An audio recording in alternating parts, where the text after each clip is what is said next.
bloodsuckers. As you walk through the valley of the shadow of hell, Join us! you will realize that there is something ahead. Groovy. Something that lurks behind the dark veil. We have such sights to show you. A veil that's beyond our own comprehension. I'm just gonna bash your brains. Beyond the void.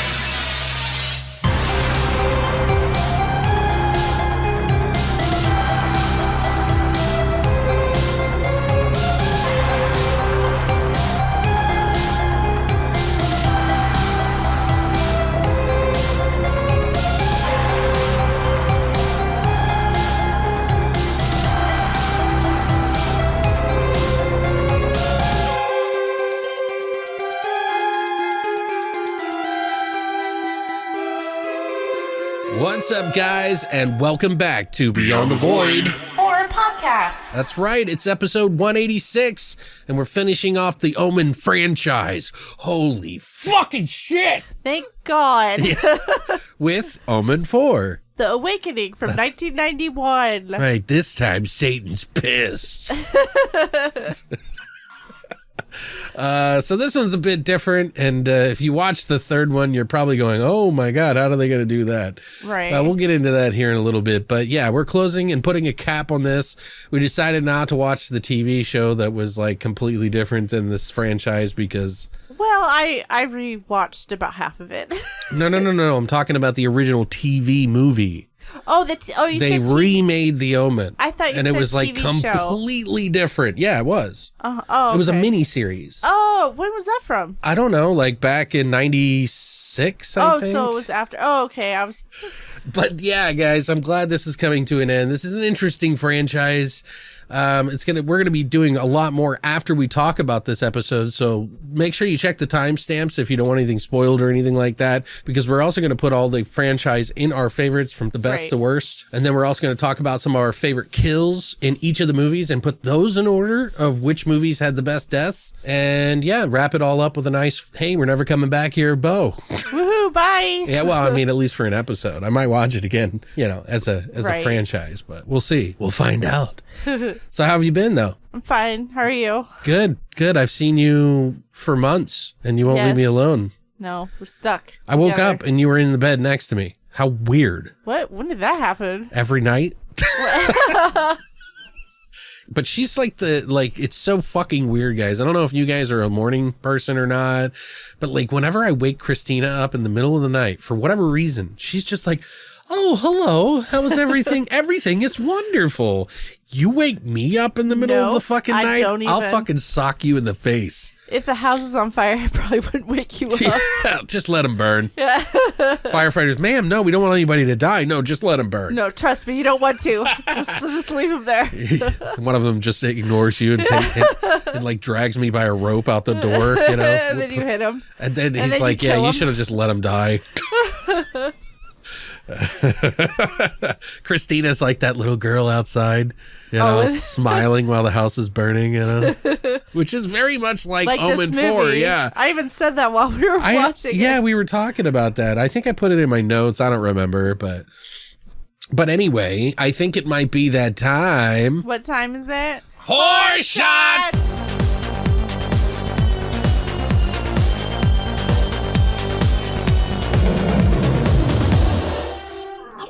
All right, so obviously we only have one movie to pull from to do this horror shot. So obviously, do we have to pull from that movie? I mean, we could do. Nope. Always. There's rules here. It would make me go crazy if I did it any other way. I don't like. This smells strong. Of course it is strong. I'm gonna take this shot. No. Hold on. Not right now. I'm not gonna take it. Calm down. I'm smelling it. Well, you don't want to smell. Mike used to do this shit, and Patrick used to do this shit. How dare you? And I swear to God, the worst thing you can do with a shot before you take it is smell it. Why? Because if it smells strong, then you don't slam it. Well, yeah, duh. It's the worst thing to do. Fuck that. I don't need to slam this. I'm not an alcoholic. So we're basically doing a shot, and this is a pretty tricky, I think, clever name. So in the movie, they force the demon child, this girl named Delia, to take a aura picture. So aura, meaning the energy that is around your body. They've actually had photography that you could take pictures that would black out everything else and show the color of your aura. Aura. Yeah, it's like a, you know, a new spiritual, age, new mystic, age kind of. Yeah, it's like a very, you know, crystal waving kind of thing. I'm not to make fun of anybody. I'm just saying it's called an aura. So I thought it would be cool to make a shot called an orange, an AURANGE Delia's, which is the name of the girl. Oh my God. So ridiculous. It's amazing because we only had certain items in the house. So it's an orange Delia's. So it's almost like Orange Julius, but yeah. You're Satan. so clever. It's pretty clever. I'm sorry, but I'm pretty proud of myself with that one. Should we take it? Yeah, we're going to take it right now, guys. If you want to know the ingredients, we're not going to express all the ingredients on here anymore. Anyway, there's orange in it. Okay, so that's why it's orange. If you want to find out the ingredients, you can go to our website, which we'll talk about here after we take the shot.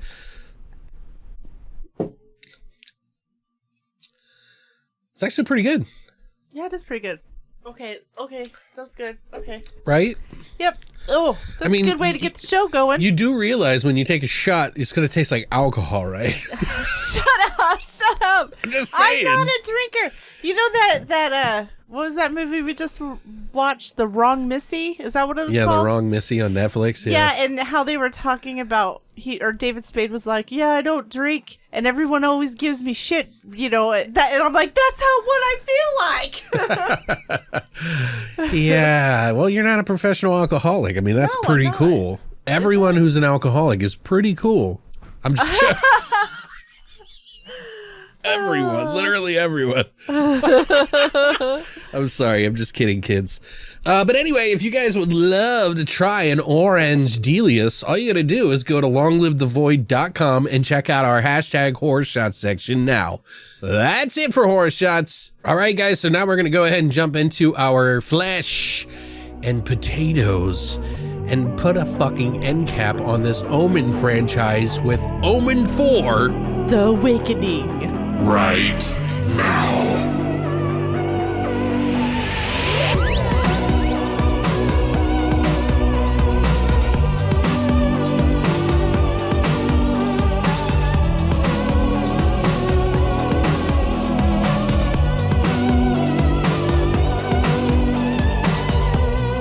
So Christina's going to go ahead and fill us in on all the details. So why don't you go ahead? Omen 4, The Awakening from 1991. Yes. Okay. Two attorneys adopt a mysterious orphan girl as their daughter, unaware she is the new Antichrist, next in line from the Damien throne. Tagline is, they said it was over. They were wrong. They wanted money. Oh, that's funny. All right, this movie, or this TV movie, I should say, has two directors. First director is George Montesa. Mm-hmm. He did a movie from 1985 called Birds of Prey, and he's done lots of TV, including The Chris Isaac Show and 21 Jump Street, the original. The other director is Dominique Othenin-Girard. He directed Halloween 5 and After Darkness from 1985. Yeah, actually, director Jorge Montesi replaced Dominique Othenin, however you say it, Girard. Oh, he replaced him? Yeah, because he replaced him as director when when he quit halfway through the production. Yeah. Okay, well, that explains a lot about the movie. Yeah, I mean, we had troubles with that in one of the other movies, too, with the third one, wasn't it? Or the second one? I can't remember now. I can't remember either. Yeah. Maybe it was the second one.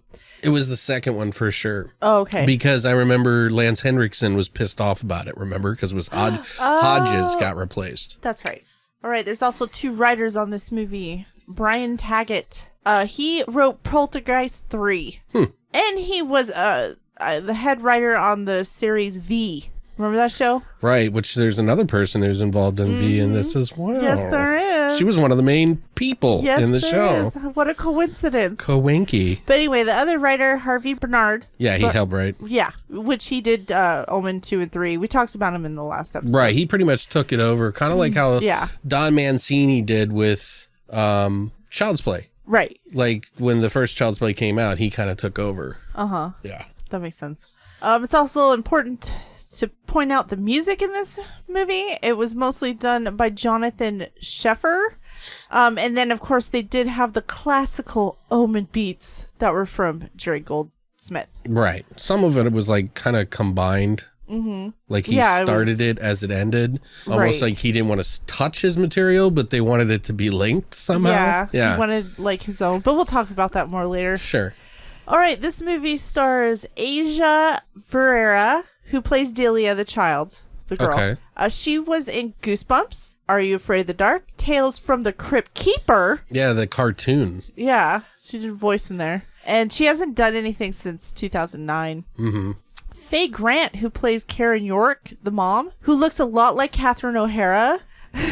We kept saying that. I mean, you know, not a twin, but she just looked like her. Anyway. Similar, yeah. Yeah, but she was on V, the TV series, as a regular. She was also on an episode of Tales from the Crypt, and she was also in The Great American Hero. That TV show, yeah. Yeah, the TV show. There's like a really weird story about that whole movie and how, or that show and how it came out.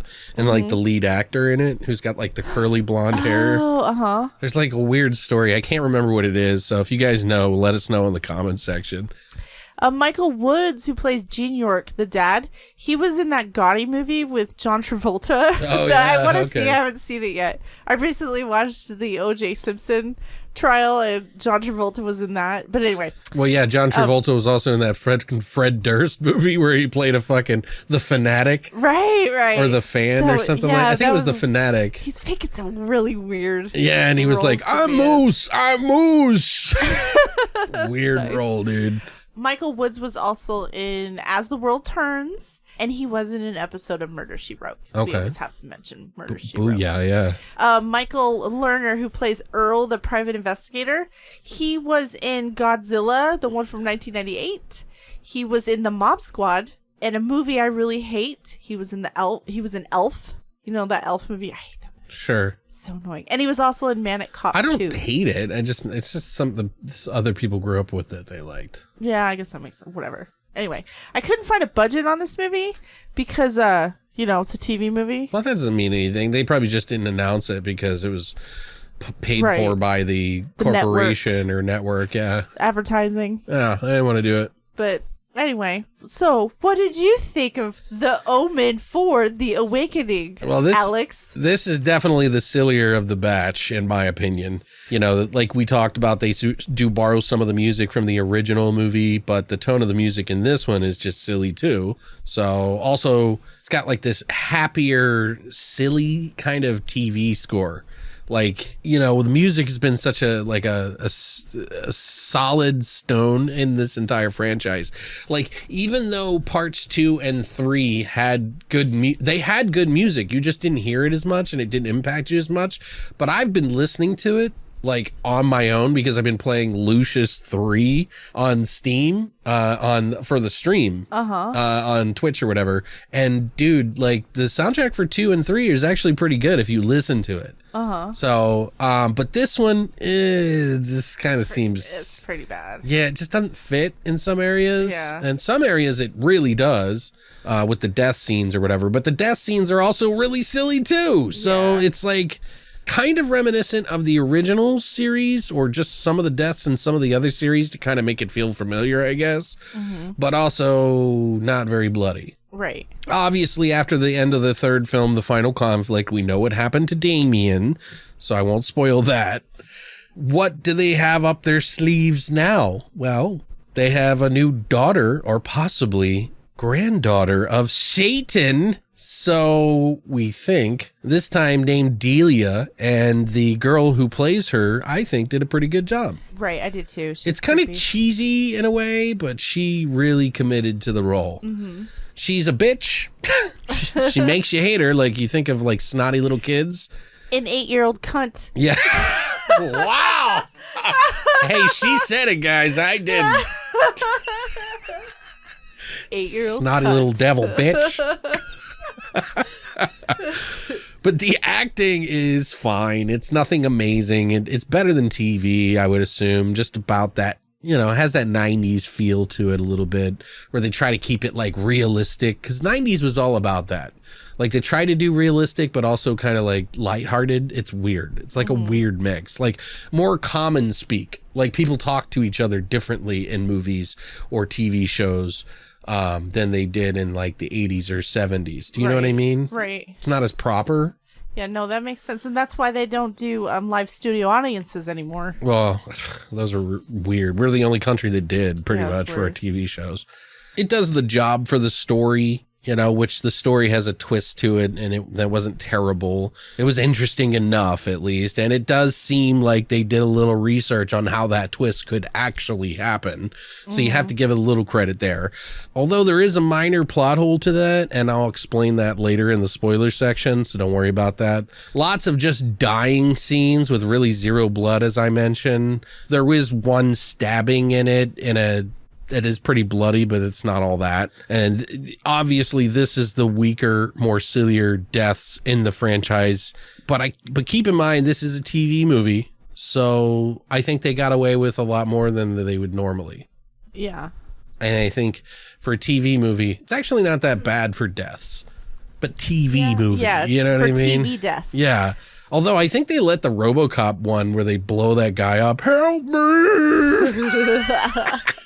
I don't know. I can't remember if they cut that on TV or not. But that I thought this was going to be rated R, but I looked deeper and it's actually just not rated. Right. That makes sense. Because they didn't have a ratings board in Canada where this is made or whatever. I don't know what it was, but I think this would place last the series where it belongs. Yeah. Which we're going to order all the movies after we discuss this film. So stick around for that. And we're going to also, of course, talk about the movies with the best death scenes in order as well. And which scene in particular is our favorite in each of those movies. So the story unfolds similarly to the first movie in a lot of ways, or the second movie maybe. There's always one character that the jig is up for, like quicker than other people, and then they usually die.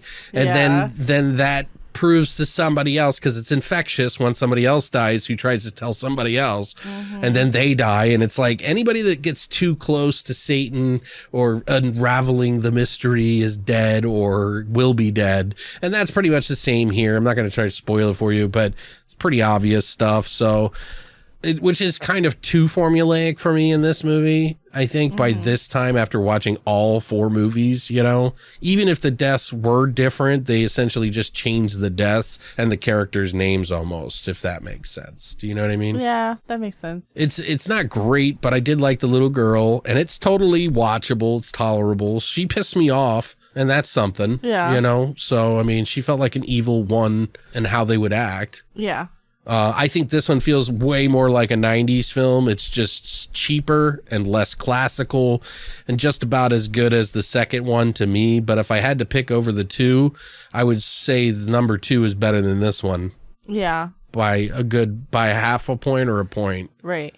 About the same score almost, but I would give this one a 5. As average. Oh, 5. Yeah, it's tolerable. It's just average. It's tolerable if you're going down the franchise, but I wouldn't pull this off the shelf separately just to watch. Right. It doesn't really stick out. It's just part of this long... It's like watching a bunch of shitty seasons after you watch the first season that you loved. Right. In my opinion. You know what I mean? Oh, that makes sense. Yeah. I wish it would have been more so bad it's good, honestly. Yeah. Like it has that flair about it, but Yeah, it just doesn't pull it off. It was pushing the line. Yeah, it was like really close to being that. And there were some moments that we were laughing just because we're idiots. Not nearly enough of that though. So it's got much lower score for everywhere else. And I'm being more fair, I think, than most people are of this movie. I think it's like 17% on Rotten Tomatoes and like 23% audience score. So with 10,000 reviewers, there's only 6 reviewers for the the actual score for like the big time reviewers, but the audience score is 23%. But it's just average to me, tolerable, average nonsense, pretty much. Right. What about you though? What do you think? Well, going into it, my expectations were really low. Right. Because it's a TV movie. It's Right. Which is, God, it's just so weird. Well, especially back in those times when TV movies were kind of a hit, pretty much a miss most of the time. Right. Even the Stephen King ones, which I admire more now than I did back then. TV movies were kind of like, yeah. I believe, no, Pet Sematary was not, but it was done in the style of that. Yeah, kind of Like TV movie feel. Like, yeah, wasn't it? Yeah, but it was a movie. I'm just saying it had that kind of acting. Yeah. So anyway. Like The Strand. Right. Stand. The Stand. Yeah. Strand's bad. Yeah. You know what though? I really enjoyed this story. Okay. I love how they tied in the whole Damien thing into it. I won't say. But I mean, it really is a choppy film. It's really choppy. Mm-hmm. I like the story. I like how they added the psychic elements into it. Because usually that stuff is separate from the religious aspect of it. So, right. You know what I mean? So it's kind of that was kind of a nice touch. Yeah, they added the two combined. Well, because in every one of the other movies, it's always been some sort of person from the like church. Right, exactly, and it added another spiritual level. Right. To it, validating that this child is evil. Yeah, but in the same regard, like as much as I would be less believing of that but then again, people were more into that than back religion, I guess, back then at that time. But they were. But it's clever. That was a clever way to work it into the story, I thought. But like the acting was just like okay, and like you said, the girl, I thought she was awesome. She was creepy. She pissed me off. She really did. I just wanted to punch her in the face. Like I wouldn't punch a child. I'm just saying, like her character really kind of frustrates and pisses you off. Like if that huffy little bitch would come up and say that shit to me, I would have a hard time not snipping back at her, and she was good at it. Yeah, she was. And I think out of all the kids in the franchise, I think she was probably my favorite. Okay. Because that character, like, knew who she was and what she was capable of. Yeah, she means, like, because Damien in the other movies was, like, coming to fruition. He was trying to fight with good and evil to become evil. Exactly. She was just straight up evil. Yeah, she knew it, and she used it again. She manipulated her parents. She manipulated people, which is a very evil thing to do, I guess. Well, I mean, he did in some regards. He killed his mom, almost. Right. But I don't know. So there wasn't as many death scenes, and they weren't as spectacular as, we wanted them to be, because, it's on TV. Well, each one of the franchise movies has, like, a couple of good scenes in each one, just about. This one had, like, maybe one, and it was... Yeah, just one. It was okay. And some of the people who died, I don't even remember how they died. I know. It's just they just died. There was a lot of just... and then falling over to the Omen music, and it's like... disappeared. BB Moss! Like, what? And then it just cuts. Like, what? But I enjoyed the nanny getting killed. That was probably, but it was lacking on the violence. But that's reminiscent of the other nanny jumping out the window, or the mom really jumping out the window. Yeah, it really was. So I kind of feel weird. I gave it a 6 out of 10. Wow. Yeah, because I want to say, like, of course the original was good. I gave that a 5. But that upsets me, by the way. Does it? Yeah. Do you want to rage? You want to hit me? No. What? Calm down, Delia. I think just because I've seen the first one so many times, and just seeing this, I mean, it wasn't the best, but God, I really did like the story. It kept me. I wasn't bored. Right. So I gave it a 6 out of 10. That's interesting. Yeah. We've been completely opposite on these for the most part. Yeah. It's weird though. Most people hate the sequels. They're not fans of it. Yeah. But they love the first. Yeah. So I take solace in that. And fuck you, Brian Kendall, for saying shit. I'm kidding. I don't know what you're talking about. From Terrible Terror Podcast. You can't mutiny. This isn't a mutiny, okay? I'm running the fucking ship. No, I honestly, guys, I really don't care if people disagree with me about anything or whatever. Like, really, all we can do is just tell you what we think. So this is all what I think. And even if Christina's wrong, like, at least she's telling you. At least she's telling. Shut up. Whatever. I'm just teasing, dude. Whatever. I love how I precursor it with everybody's got an opinion, and then I say, well, you're wrong. Demean me. Demean you? God. All right. So we got some trivia. I'm going to go ahead and jump into that for you guys. So if you don't want anything spoiled, then here is your warning. The timestamps are down below. So if you just want to hear like what we thought of the franchise or whatever, we won't take a, you guys really should watch this movie, though. If you've seen the other Omen movies, you really you should just give this one a chance. If you're going to watch the other ones, yeah. But personally, it's kind of like a whatever movie to me. Really? It's silly. It's just, I don't know. It's just, it would have, if like there would have been some really good deaths in here, it would have made the movie better than average. Yeah, you're right. You're right. For me. But here is your warning before we jump into any spoilers. Now, this movie was intended to be the first of a series of sequels made for television, but because of the unenthusiastic reception, it meant that this did not happen. So they didn't do it. Okay. But they would have made more Oh. had it been a success. But I think there were so many movies in the 70s and 80s about demon children that they just kind of like burnt out. It burnt out, man, and people just weren't into it as much. And I think, as we get like older, with everything, well, zombies. plus religion's not exactly huge. Right. It used to be booming. That shit was pumping in like the 60s and shit, But this was Harvey Bernhard's, the producer's, last produced film, by the way. Oh. Yeah. So I think he pretty much just said, yeah, this is probably time. Right.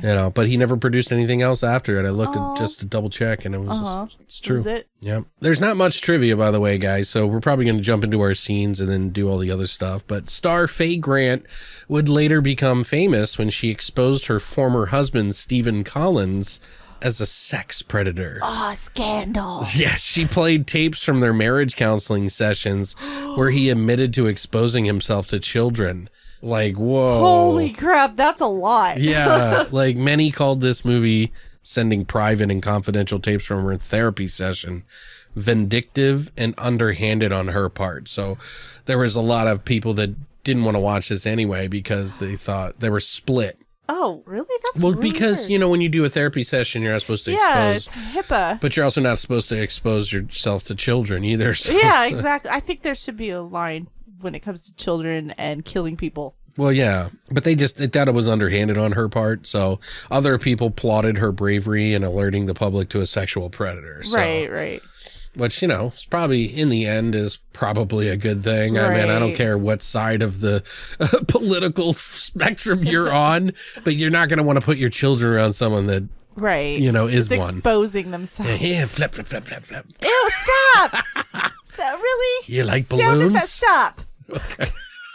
Fucking out of control. Anyway, so we got some scenes that we're going to talk about. This obviously kicks off at an orphanage where these nuns are running called St. Francis. And a young nun gives away a child to a family there during an eclipse, nonetheless.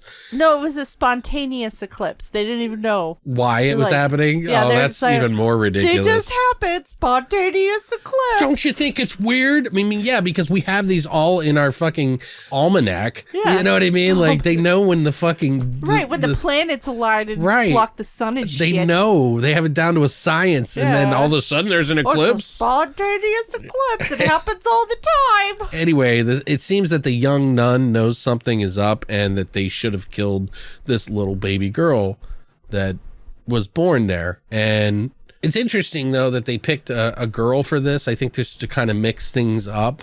But it shows you that this isn't just some new idea where they make women, into horror movies, you know what I mean, for different franchises and things like that. It's not a brand new idea. Like Ghostbusters? Right. Well, I'm not defending that because I think that movie's garbage. Right. I'm just using it as an example. I know some people like it. I just did not like it. And it has nothing to do with it being female. By the way, it was the writing. Right. And the end boss was like terrible.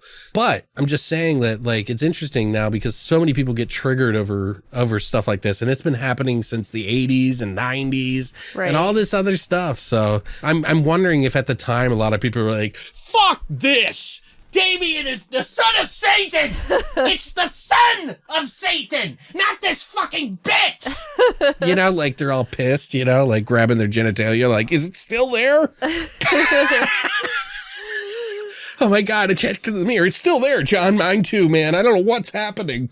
That's what it's like today. Anyways, sorry, I'm just being stupid. But the priest who baptized Delia just dies on the floor. They play the Omen music and he's like, oh shit. Oh, I'm having a heart attack.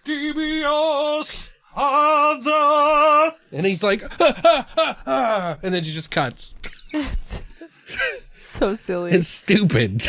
She didn't even get baptized. Surprise. No, she did. Oh, she did? She fucking freaked the fuck out. Well, she freaked out, but I didn't think he proceeded to do the whole baptism because she started crying and shit, and then the mom was like, give her to me. Oh, yeah. You know what I'm saying? He's like, a cry means she's closer to God. That's what he screamed. Closer to your death. Yeah. And then he got pissed. She got pissed. Or Satan got pissed. Who knows? Damien? Who knows? But yeah, he just dies on the floor, and that was like a silly death to me. Mm-hmm. Yeah, it was a cool, the like, first silly death. The way they were building it up made it feel like there was something really glorious about to happen. And it just didn't. And it didn't. Yeah. Dude, I gotta mention the music in this beginning part. Oh yeah, go ahead. Like, especially before the original music started, it was just so out of place. I thought I was watching Mary Poppins.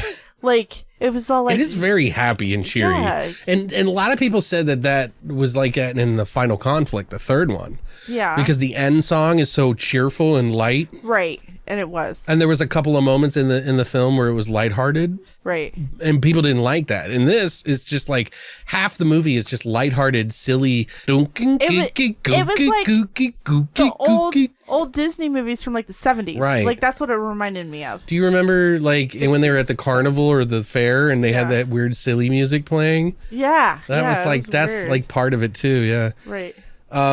There was this one scene that made us think of Pet Sematary. Oh yeah. Because I kept saying Pet Sematary. I don't know why for this. I don't know why. Because there was a kid. And when there's kids and cars and roads involved. Right. Of course it's Pet Sematary. Delia and Mom are playing hide and seek. And Delia decides to like dart off towards the road for no reason. Like Gage in Pet Sematary. A truck comes out of nowhere and almost hits her. But she's saved by this random dude's Rottweiler that runs after her to save her. Which is obviously a hellhound. Thank God there's a hellhound in the movie. Yeah. And it pushed her out of the way and saved her life. And then the guy's like, I don't know why my dog did that. And she's like, she saved your life. And they like somehow just adopt the dog. Yeah, they just take the dog. Yeah, like, I'm like, that's that dude's dog. You're a bad owner. And she obviously needs this dog. Yeah. So, and they name him Ryder. That's the name's dog. Ryder. The dog's name. But she didn't ride him at any point in time in the movie. So okay, we got it. I don't mean sexually, Oh, Christina. I thought you meant, okay. As a horse. Jesus Christ. It's a dog. It's a child. I'm not talking about it getting fucked. Oh, now I feel gross. Yeah, you dirty whore. And then that kid started bullying her at school. The soulless ginger. The ginger. Like me. But I didn't understand if she was bullying him first or he was bullying her first. Oh, I believe it was straight up him first. Oh, okay. Okay, that's what I thought too. I think she was minding her own business. And I think her anger kind of let her realize how much power she had. And she just wasn't scared of him. Right. So she beats him with her lunchbox. And then out of fucking nowhere, he straight punches her in the face. That was funny. And I was like, yeah, hit that bitch. Because I was like, wow, she's the daughter of Satan, so it doesn't matter. Yeah, I can cheer on a child getting punched by another kid. Yeah, as long especially when it's pretty awesome. Like, and it's a Satan, like, fuck them. And then I'm on the good side here, guys. And then all of a sudden, that kid who was bullying her, his dad dies. Like, stupidest death ever. No. You missed a part because his dad gets mad at the family first with his wife. So the soulless ginger kid's dad and mom are yelling at the family of Delia. And then because of that, they're like, Delia, you can't. They believe her, like her family believes her. And she's like, yeah, he's always been picking on me, blah, blah, blah, blah, blah. So I fought back, and he was like, well, just leave him alone for now. The very next day, she goes in there, picks a fight with him intentionally, makes him climb a ladder where she's like going up to this roof of the school. Uh-huh. And he's scared of heights, and she knows this somehow. And he pisses himself on the ladder, and everyone sees it and starts laughing at him. And then his dad gets mad again and starts yelling at the family. And as he's leaving, she uses her nuka Mind powers. and that's the decapitation scene, which we don't really see. Oh, right. But they did it in a really cool way where they like show it right up to where he drives his car really fast as a car's truck bed is backing up, and the bed of the truck or something that's hanging off the back goes under his neck and through the windshield. Right. Yeah. And it cuts away and you see a balloon or a ball roll out. That was kind of a with cool the clown transition. face on it or whatever. Right. So it was, that was a really actually pretty cool transition. Right. Do you think it also was representing the first movie when he got decapitated by the glass? These deaths very much mirror a lot of different things. I really feel like they wanted to have some sort of familiarity to it. Right. So yeah. So that people will get back into the spirit. The spirit of Satan. Some people fear it. Some people won't go near it. Okay, I don't know what you're Ghostbusters singing. 2 song. Oh, okay. Okay, are you done? Yeah, I'm trying to fucking let me dance. Let me shake my tits. So that decapitation reminded me of the first movie. And then did you notice instead of the zoo or the safari thing, they used horses? Oh, yeah. Yeah. Which the horse was scared. Yeah. Yeah. Yeah, a little familiarity. Yeah.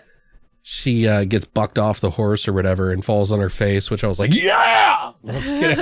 Actually, I wasn't. I just was like, wait, she didn't get up from that? And then suddenly she's in the hospital and I'm like, what? And then when she was in the hospital, the doctor told her parents that this 8-year-old child started menstruating. Right. Oh, that was weird. Yeah, that was weird. She was like, what? She's 8 years old.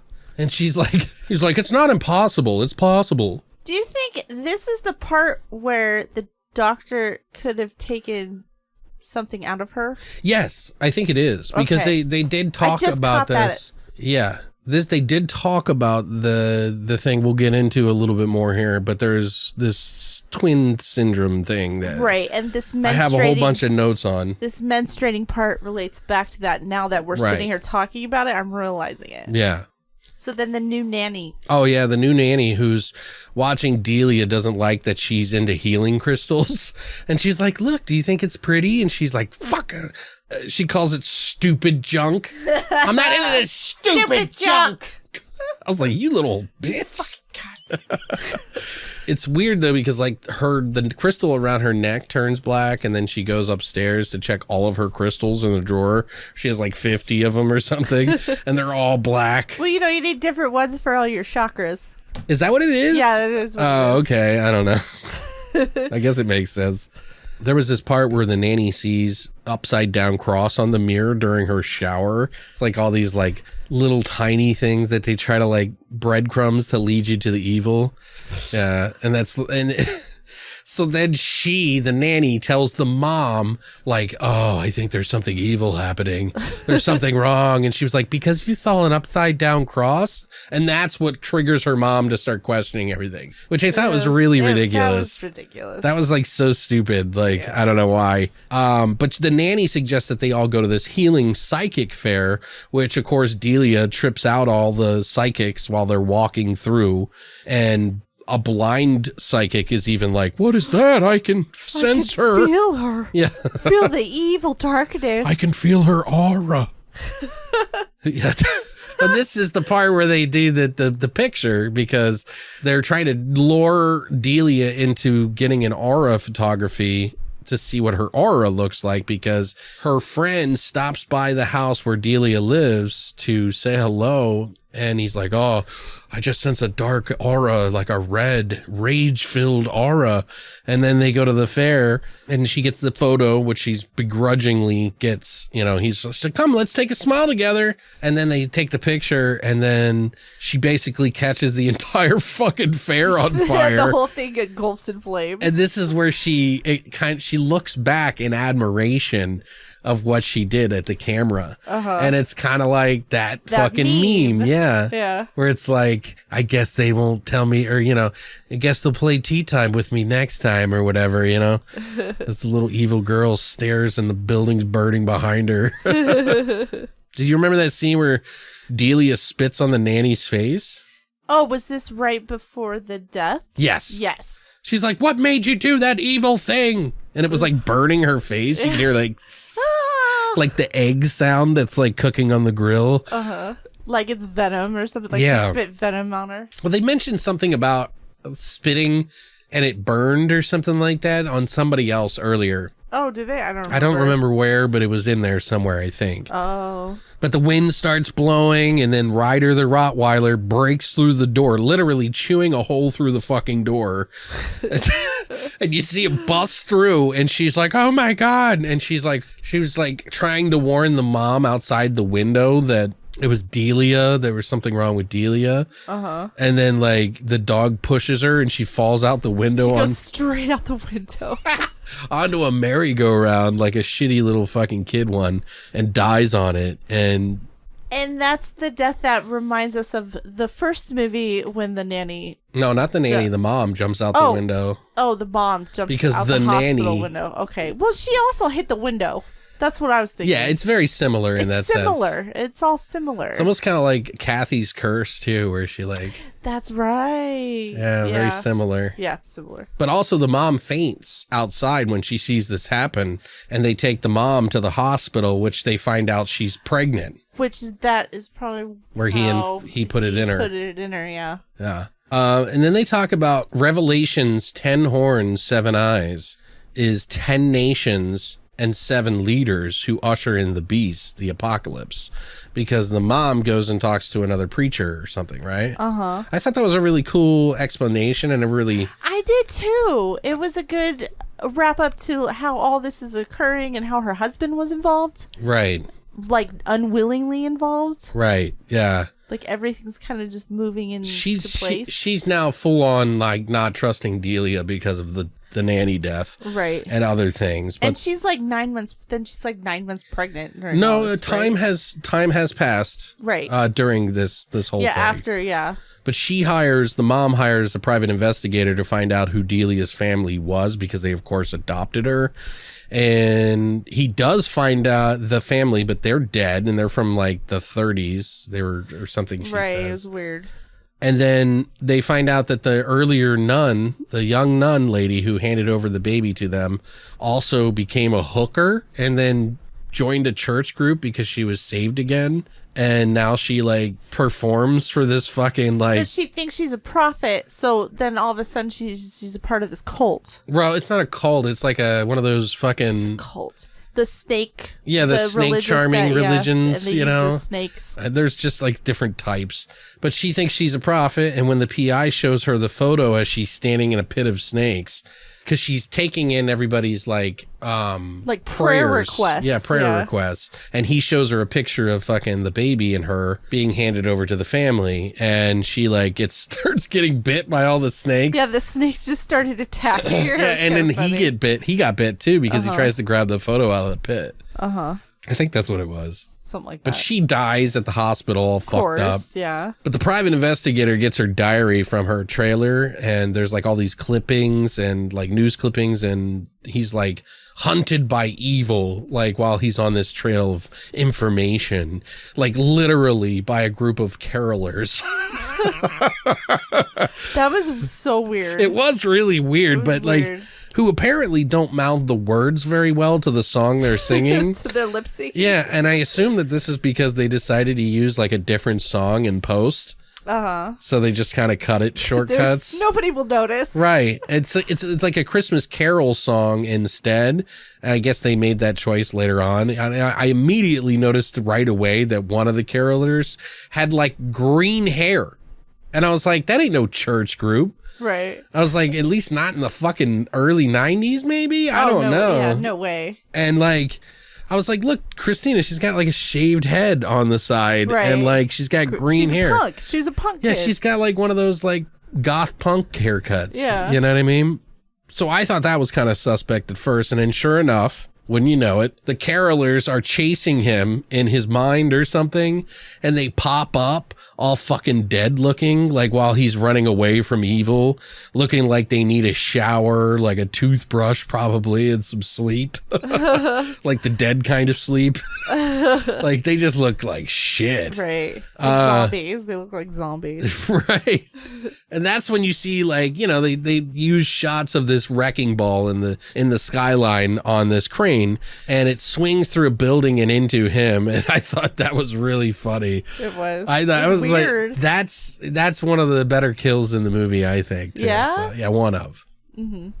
This movie doesn't have good kills. No, it doesn't. But it has the better ones, you know what I mean? Yeah. But apparently there's some funny thing I found on this, a little bit of trivia. Before his death, he's like looking in a toy store window, and you could see a remote controlled toy crane was among one of the toys. Oh. I didn't notice that, but that's what it said online. Oh, that's weird. Yeah. So, I mean, if you guys watch this, look out for that, I guess. This is where, after he dies, that's when the mom just goes nuts. Yeah, well, she has the baby. Because he sent the diary and all the news clippings and everything to her before he died, because he knew something bad was happening. Exactly. So she had the baby. Yeah, she had her baby boy. Yeah. And then she gets the thing. She starts going crazy. So she goes to see the doctor, right? Yeah, and he's telling her the same bullshit about, everything's fine, nothing's wrong, you know, everything's great. So she grabbed a surgical knife, stabbed him in the hand with the surgical knife. Yeah, and he's like, what the fuck? What the fuck are you doing? I'm like, what if she was wrong? She'd be going to prison, dude. Her baby be in prison. No, I'm kidding. They'd lock her baby up. Her little 2-month-old. What is it, month-old? It was like a month, yeah. Yeah, because like time passes pretty quickly as this research. Yeah, and I'm like thinking, because like she paid this private investigator to do all this work. And like if she's paying this guy to do an investigation, like it's he charges, in the movie he says $300 a day. So if it's been a month, right, like that's a lot of money. Yeah, well, it doesn't matter anymore. He's dead. Right. It's like $9,000 though. You know what I mean? Like, fuck. So then, what the doctor admitted? I forget this part. Well, she's like, you need to tell me what the fuck is going on, you know, like, and so he says that Delia is the daughter of Damien, Thorn. Because she's like, who the fuck is Damien Thorn? That's right, because she stabbed him in the hand and was like, who is Damien Thorn? And then, but I think I was like, what? Because I didn't realize that this was like legitimately like incohesive with the other movie. Right. So I think that's probably why I liked this so much. Yeah. Because I wasn't expecting that. It was, yeah, I wasn't either. I thought it was just this bastard child of a movie. Right. Me too. And it actually is connected. So that is a kind of a assuring thing. So, but he basically explains to her, because she's like, what's a fetus paparacius? And then he's like, basically what happened is that when Delia was born, she carried the embryo of her unborn twin inside of her, which would explain why she's so in control so quick, because they're kind of working together. And so she's so like powerful. Double the evil. Right. Or rather her twin is, who knows? I don't know. No, it's double. Okay. Because inside Delia is where basically there's a thing called fetus paparacius, which is also known as the vanishing twin. It's also known as fetal resorption. It's where a fetus in multi-gestation pregnancy dies in utero and is then partially or completely reabsorbed by the twin. The dead fetus will basically be compressed by its growing twin to a flattened parchment-like state known as fetus paparacius. So he goes in and saves and removes the embryo from the mom. No, from Delia. Delia. Good God, dude, you're fucking. But he removed it from Delia when she fell off the horse, implanted it into the mom when she finds out she's pregnant. But what I don't understand, and this is the fucking, you know, as she's making Delia's mom the surrogate of her weird mutated baby twin. So why the fuck didn't the baby grow inside of fucking Delia the whole time? And why is it able to grow in 9 months in her mom if it doesn't grow? Magic. Yeah, it's a super big plot hole there, though. You know what I mean? What? It's Satan. It's the way Satan, they can manipulate things. He can make people, he can come in them better or something? Or? Yeah, why not? Yeah. It's easier that way. I don't know. I just would have thought it would have grown in Delia just as fast as it was growing inside the mom. No, because Delia wasn't capable of handling it because she was still a child. Wow. And then, I don't know. I just think it's kind of weird. Well, yeah, it's weird. And it's cool. A really rare condition too. Yeah, but it kills the fucking twin. The embryo is killed. That's what the terminology of that fetus papyracus is where the fetus is flattened. Right, but it didn't happen. But it didn't happen in this case because of Satan. The Dark Lord works in mysterious ways. See? The Dark Lord works in mysterious ways, my child. Anyway, but she ends up killing the doctor, which was pretty surprising, and then vows to kill her unborn child, aka the twin fetus baby that she had named Alexander, and then kills the new nanny, because the new nanny is like the in on the kill, like Satanist who knows that Delia is the granddaughter of Damien. Right. Or the daughter of Damien. Yeah. The granddaughter of Satan, I should say. Granddaughter of Satan. Yeah. So it's one of Satan's disciples is this newer nanny. Right. And she kills her by throwing her down the stairs or something like that. Yeah, it was weird. It's kind of dumb. But what are you going to do in a TV movie? And this is the weird part. When she kills the new nanny, she sees Delia holding the twin boy, and he opens up his little baby hand, his little, looks like rubber or something, and it's like the light shining on it all weird, and it's got the 666 symbol that from the whole franchise. The birthmark on his fucking palm. You wouldn't have seen that on the baby's hand, like when it was born? Well, maybe it was just a defect. Come on, dude. Look at when you have a brand new baby boy or child of any sort, the first thing you do is put your hand on their finger in their hand. Right. It's like a thing. You know what I mean? Is it? I don't know. You wouldn't look at your baby and bathe your baby and not know it by a month after you fucking had it? Like, come on. I don't know. You don't know? Is that a plot hole for you? It is. Is that a big plot hole for you? It is pretty big. Yes. I don't know. Which basically what they're trying to say is that if Delia is the daughter of Damien, the granddaughter of Satan, and the twin is too, then the mother of those two children was Kate Reynolds from The Final Conflict. Right. Who was the reporter. Right. Whose son died. Right. And was at the end of the movie. Did she live? I don't remember. She did. She did live. Yeah, she walked off. Remember? You walked out of the... Right. Just like you walked off from the movie before it was over. Right. I did. I'm going to bed. I'm tired. Gotta work. But I because they did have sex. Like Damien and Kate Reynolds did have sex. They had rapey sex. Yeah, I thought he just fucking jammed it in her bum. Oh, yeah. So maybe she had a baby out of her butthole. Well, that would... I'm kidding. That's I'm sorry. where babies come from in Satan. That's just really inappropriate. Yeah.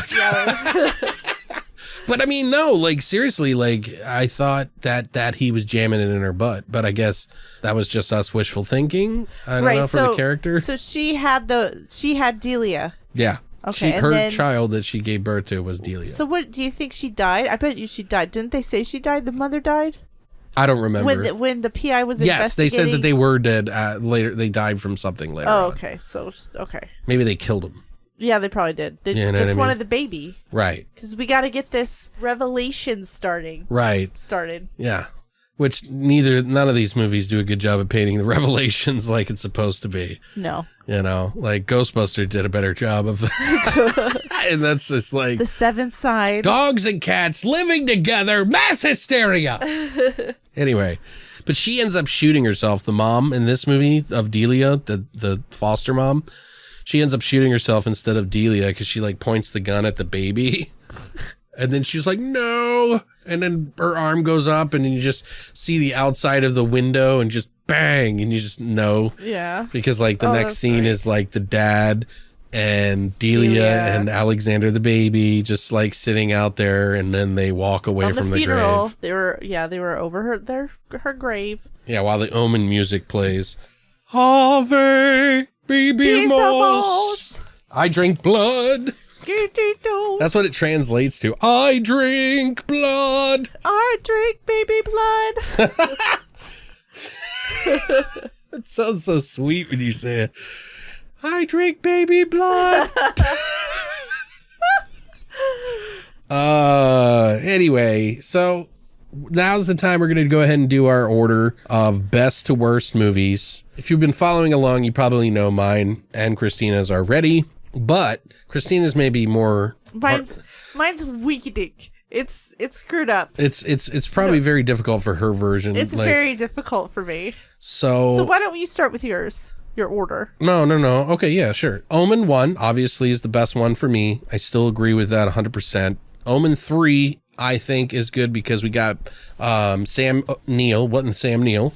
Mm-hmm. Omen 2 because the deaths are pretty cool, even though I just wasn't into the story that much.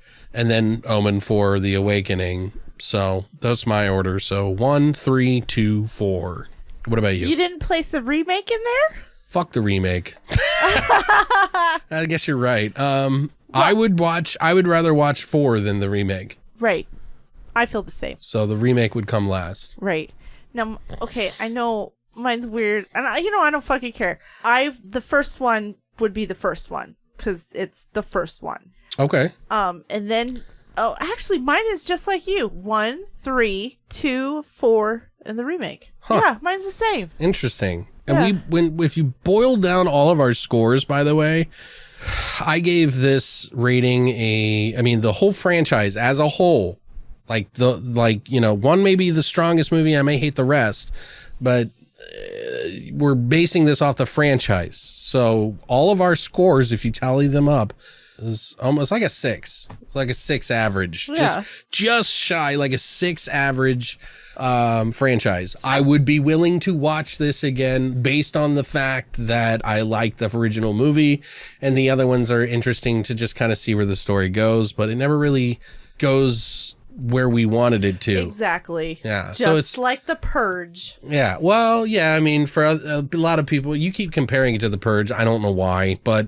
I guess it is for you. Well, no, like I said, it's not the same, but it's like, to me, it's the same. It's a good concept. It has some good parts in it, but it doesn't fulfill that concept. Right. To me. Yeah. I don't know. This is just a slightly above average franchise in general. I will watch it again because of that. Right. I will too. I appreciate the first one because it is in line with like The Exorcist and Rosemary's Baby in some regards. Right. For those the unholy trinity for horror movies. So right. I can always appreciate that, and just seeing the other ones is just kind of a bonus. Plus, we picked up the fucking 1 through 3 set with the remake for $10. Yeah, you know what exactly. I mean? I don't know that I would pay $60 for this franchise as a whole, but for fans of it, maybe it is for them. Right. So you're about 6'2". Yeah, I think that's fair. So just above average for this whole franchise.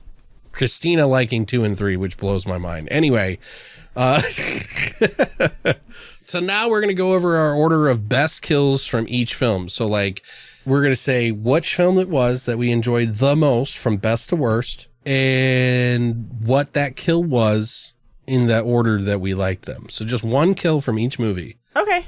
So go ahead. Why don't you kick it off? What's the best one? From the first movie, for me? No. Oh. Best kills in general. It doesn't have to be... Okay. Do you understand what I'm saying? Yes. Like they don't have to go in the order of when the movies came out. They have to just be your favorite kills in general. Okay. Doesn't matter what movie they were in. Just, yeah. My favorite kill in this franchise was in the second movie when the journalist was running down the road because the crows were attacking her. Really? Yes. And then she fell into a ditch.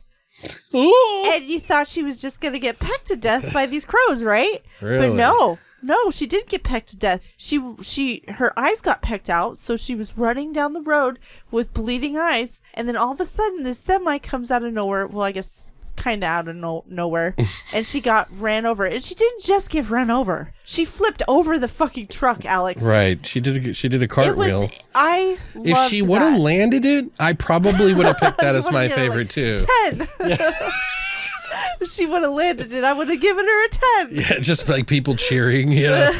Really? I really did. My number 1 is always going to be The Omen the original one where the fucking nanny, it's all for you, Damien, and then goes in the window. Best fucking kill ever. Yeah. Like, just, not ever, just... It was. Just in the franchise, it is the best kill to me. Yeah, it is a good one. It is done so tastefully. It's so shocking for its time. It's done so well. There's not anything ever done like it. Right. You know what I mean? Like, that is just really... It's all for you, Damien. Dude, it's so perfect, man. Like, I love that kill. Is. It's a good one. I mean, there's other kills in that movie that I like too, or death scenes or whatever, but that one's the best overall, the franchise. What about your second favorite kill in all the franchise? From the original is the nanny from the first movie. Falling through the window. Yeah, falling through the window, yeah. Okay, but you like the birds one, so this one? The bird one and that one. Okay, interesting. That's my number 2. What's your number 2?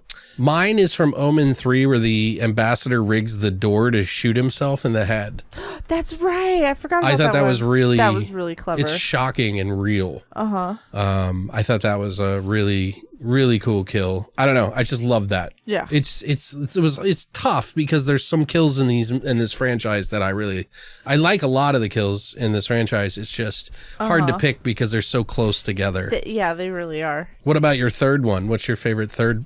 My third one was in the second movie when the doctor was in the elevator. Okay. And the elevator kept like going back up and down, and then you were like, thought the elevator was just going to kill him. And again, just like the crows in the truck. No, what happened was the cable came. Yeah, the final destination got him. The final destination. Chops the cable chops his body in half, and you see his organs and his spine column in the thing, and he's like jolting around. That is my third as well. Yeah, is it? So, yeah. See? It's pretty good. What's your fourth? So I picked the priest kebab from the remake. I thought that was it was pretty cool. Like, even though it's cheesy, it just looked more gritty, and I like the build up to the point where he gets fucking all the glass in his head and everything like that. I just thought that was kind of a nice kill. Yeah. Like, it's hard for me to say, I don't know. Yeah, I don't know. But some will probably argue with me about that. So, but anyway, what about you? See, I thought it was a little bit CGI'd, but my next one would be the original Father Brennan getting. Really? Okay. Stuff, yeah. So we're battling here. Yeah. That's pretty interesting. So the original shish priest. Yeah, I like that one better than the remake. I did like the remake one, but okay. Yeah. The fifth. We're doing top 5, I guess. This one I would say the bird one. Oh, really? This is the You like the bird one? Yeah, and Omen 4 doesn't have any kills, although I will say my favorite kill in that movie is probably the wrecking ball. But this, I like the bird one too, because we had a good laugh when we saw it. But yeah, that's pretty much it. My fifth, I count this as kill scene, was the really tacky montage of the babies getting killed in the third movie. Yeah, I wouldn't. Leading up to, they don't really show the death though. Yeah, but they can't. It's implied. That's what makes it like the worst. I mean, if you guys, I consider a death scene to be when they show it. So what would your fifth favorite death scene? I understand the baby thing. I like that too, because I hate babies. Yeah, exactly. That's what I'm talking about. I'm totally kidding. It would have to be the nanny falling onto the merry-go-round. On Omen 4. On Omen 4. Merry-go. I liked it. Yeah, it was a merry-go-round. Yeah. Well, the thing I liked about it is later that Delia went out and laid on it to like trigger her mom. Yeah. I thought that was dark. I thought that was a nice touch that kid, too. Yeah, see, that kid knows what's up. Interesting. So I wonder what everybody else's favorite kills are. What do you guys think? Like, did we pick some bad ones? I don't know. Just what we liked, just what more memorable, I guess. But yeah, my favorite always will be the original nanny hanging herself from the original movie. Of course, it's classic. What yours was? It was the Ravens. It was the journalist with the crows and the semi. So that's probably why you like those movies so much. Yeah. Okay. I did. Yeah, I think those are good picks. So we're not going to watch this again anytime soon. No. but you would totally get into this again. I would watch it again, it. on my own, but never a podcast episode on it again. Okay, good. Unless Woo! it was like 10 years from now. You know what I mean? Like, I don't know. What do you guys think? Do you agree with us on these? Like, do you enjoy this series? Have you even watched it? Did we encourage you to watch it? Did we sway you to watch it? Like, what do you think? I mean, really, for us, as I always say, part of this podcast is for me to watch stuff that I haven't seen in a long time or haven't seen at all. It's like part of the whole thing, and then just kind of doing some new things with it as a fan of horror. So I hope you guys have followed along with us. We don't know what we're going to do next week. We're thinking about doing Blood Farmer, like farming and blood horror movies and stuff like that. That's very like summer. Well, I've summery. had these movies forever, and I've just like never done them over the past 4 years. So I really want to dip into some of those that have just been sitting there waiting to watch. And I didn't want to watch them without it. One is Invasion of the Blood Farmers from 1972. It's a really silly movie that Severin put out that I picked up. You can actually watch that on the Prime. If you have Amazon Prime, it's on Amazon Prime, so you can watch that for free if you have the service. I'm not sure if it's all over the world or not, but that is one place that you could watch it or rent it at least. The other one is a Polania Brothers movie, which is a very shot on video era 1987 picture called Splatter Farm. And there's a really interesting story that I have to tell about that movie and how I found it and how I got that movie that is connected to this podcast that I'll talk about next week. But those are the two movies I think we're going to watch next week. I don't want to say don't hold me to it, but yeah, don't hold me to it. Well, no, should we just stick to it? Yeah, might as well. Well, it depends. It's our mood. The mood always changes, so it's always up for debate. But I can always do know. YouTube videos on the others. Right. So at least you could do this. But I really want to get those movies done and do the full treatment on them because I have both the physical copies and I believe you can watch Splatter Farm on YouTube, but I'm not 100% sure on that, guys. So I apologize. This may be a little bit of a harder movie to find, but it's also going to be for a more niche audience, Splatter Farm, because shot on video, SOV, is not a huge popular thing, but for those of us who were dying for movies to see long before the internet existed and before it was a big booming industry, we had shot on video films all over the shelves, and that was one of the ones that I've never seen, and I want to watch it and talk about it with you guys. So hopefully you can follow along. Again, Invasion of the Blood Farmers is going to be on Prime, and this one is going to be a little bit difficult to find, but if I find a place that you can watch it on, I'll show you. I'm glad you forgot that we were supposed to watch Necromantic. I didn't forget. Oh, God damn it. I just have not been in the mood to watch something so fucked up. Okay, good. Right now. I'm glad. I'm not ever in the mood. But we will. But I've got all these older movies that have been sitting on the shelf for months and years, and I really want to watch them. Do you think I'm going to hate those movies? They're going to be a little bit harder for you to watch. I think Invasion of the Blood Farmers you'll be able to get away with, but the Splatter Farm one is going to be really rough watch for you. God. But that's okay. This is all part of the education that you get here at BTV. You know, we watch everything, you know? I enjoy all kinds of horror. Can I just see the footnotes? I don't need... Maybe it'll be your favorite thing in the world. You don't know. Right. I haven't seen it, so I can't tell you. Okay, well, we'll figure it out. Yeah, but I think we'll do it together, Christina. Okay. That's the thing that matters, We'll be together forever. And it'll be documented in history. Great. So when I die, are you going to pay the SoundCloud to stay up forever so that everybody can... I don't know. We'll see. Listen to our No. banter? Just kidding. So it's just like it's time to let them die.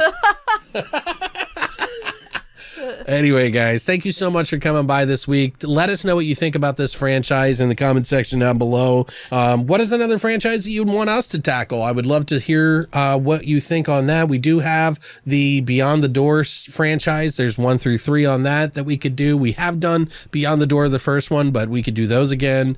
I also have, Phantasm. We also have, but we're going to spread those out because by the time I go through all these franchises, we'll have nothing left to talk about, so I got to spread them out every 6 months or something.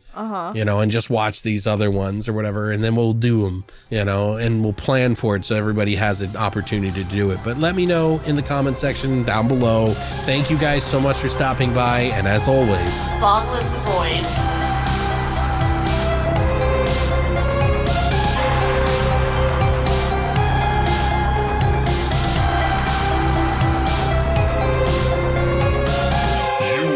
Listening to Beyond the Void Horror Podcast. Tune in every Monday for a brand new episode.